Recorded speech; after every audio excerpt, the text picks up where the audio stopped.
Hello everyone, welcome to the episode of the BG Show. I'm here to do a Season 2 check-in and review of Severance ahead of the finale next week, or I should say this week. So let's just get right into it. Spoiler warning, if you have not seen Season 1, I cannot recommend it enough. It's on Apple TV. I will be talking about Season 1 as well. So let's just get right into it. Season 1 of this show is one of my favorite seasons of TV ever. It's one of my favorite things ever. I think it's just the perfect season of TV. And there's really two ways to look at this show. There's the show itself, and it's kind of a mystery box show, and you can just love the show for what it is on the surface. But why I love the show, and I think why most people love the show, even if they don't realize it, is just the metaphor for real life. Now, on the surface, it's obvious, but I think there's things even deeper in the show that I think a lot of people don't pick up on. And that's why I love the show so much. Anyone who's worked in a corporate environment, in a corporate office, knows how soulless it is, and you kind of just ignore it, but the show just does such a good job in every conceivable way of showing it. I really think the show is so good because, well, really two reasons. One, it's an indictment on corporate America. Just showing Lumen the hallways, how sanitized they are, how clean everything is, how soulless everything is. There's no windows, there's no clocks, things like that. It's really just taking a dump on corporate America and everything. The scenes where they're like, oh, you get a 15-minute break in the break room, and they all go there. I think all of that was really showing, because corporate America is really like that, right? People smile at you, but you can tell that they're being fake to your face. And on top of that, the reason that the show's even better is the whole concept of severance and severing your personality is really something that everyone does, right? You go to work, your personality at work, most of the time for most people, is different than your personality at home. Usually, you're more polite, you probably smile more.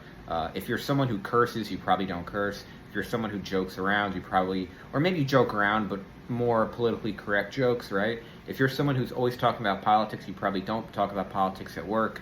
So you have a totally sanitized version of yourself in the office, which is exactly what this is, right? All of these people who go into the office have been severed and essentially they're competent, but they're boring versions of themselves, right? They don't have any edge to them. It's not until they start to get comfortable in the work environment that they start to cause problems. And when they start to cause problems, that's when they start to get let go. And even, going deeper than that, a lot of people, when they go into work, forget about what's going on at home, and a lot of when people go home, forget about what's happening at work. So even though people haven't been severed in real life, this is something that goes on every single day.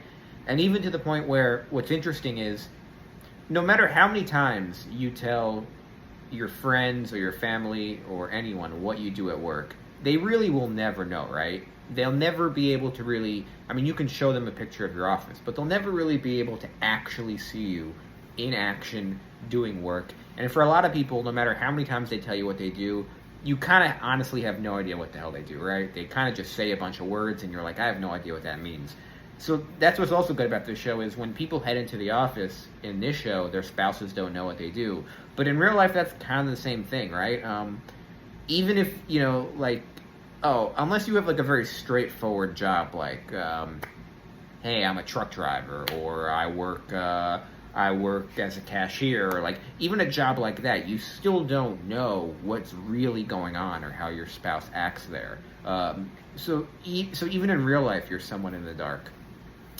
Getting into season 2, the show really, season 2 is very tough to navigate, right?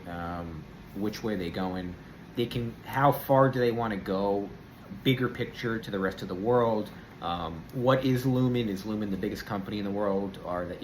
Who is Keir Egan? Are they going to do a cloning thing, a rebirth thing? Is this Scientology, or is this just a corporation like Apple? What really is this? And so it's very, very hard to navigate.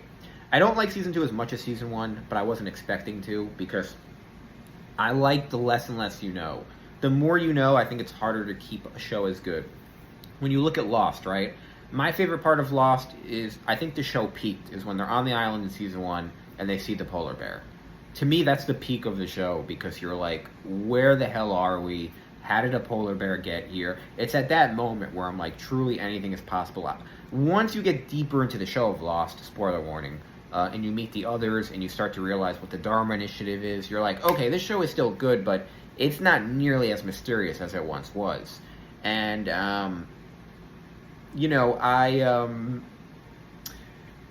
I guess, you know, when you go into the show and the goats and Gemma, and for whatever reason, I'm not interested in. I don't think the Gemma plot is as interesting to me, and I don't think Cobell is as interesting to me, and I don't even think Kier Egan is as interesting to me. To me, the plot of this show that's interesting are these four people who decided to get this severance procedure for whatever reason. Mark got it because his wife died. Oh, here's my cat. Say hi, Murph. Murph. This is my cat, Murphy, everyone. He likes sitting with me. All right, you're interrupting my review. Good, sit here. Actually, here, come sit in my lap. Okay, we're talking about Severance. Say hi.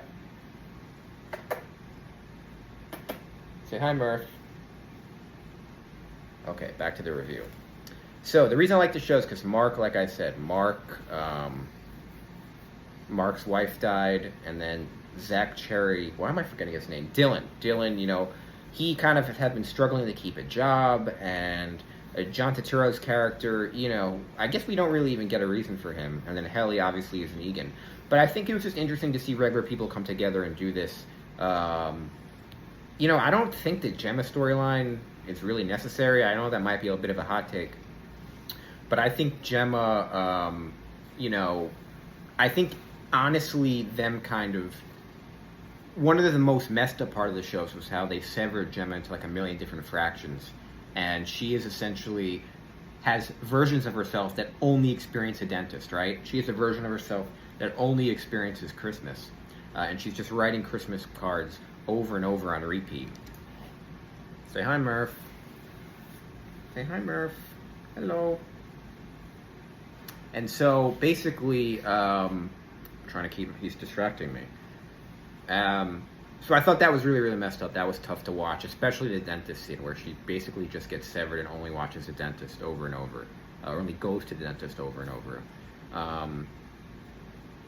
You know, Milchick, I think, is doing a great job. That actor, I think, is destined for big things. I think he's going to be the really breakout actor. Although the actress who plays Helly, I think, is great too. You know, I'm not really sure what to expect from the finale, to be honest. I think it'll be good. I'm not really sure what to expect. I just don't like when shows split up the main cast. You know, I feel like we haven't seen, I guess since they were together on that retreat, that Pine Barrens-esque retreat, I don't think we were I don't think we've seen them together since then, unless I'm wrong. But it's a tough show to talk about by myself, honestly, because there's so many theories. I gotta have someone else on. But like I said, I really, really like the show. I dig it a lot. There's so much to talk about. I just wanted to do a check-in before the finale and tell you guys to watch it. Sorry, I totally lost my train of thought when Murphy joined the party, but that kind of tends to happen with him. He loves attention. But yeah, that's my review of Severance Season 2. Thanks, guys. Not my review, my check-in of Severance Season 2. Heading into the finale next week. And yeah, I'm super excited for it. Thanks, guys, for watching. Say bye, Murph. Bye. We'll see you next week. Thanks for watching. Bye-bye.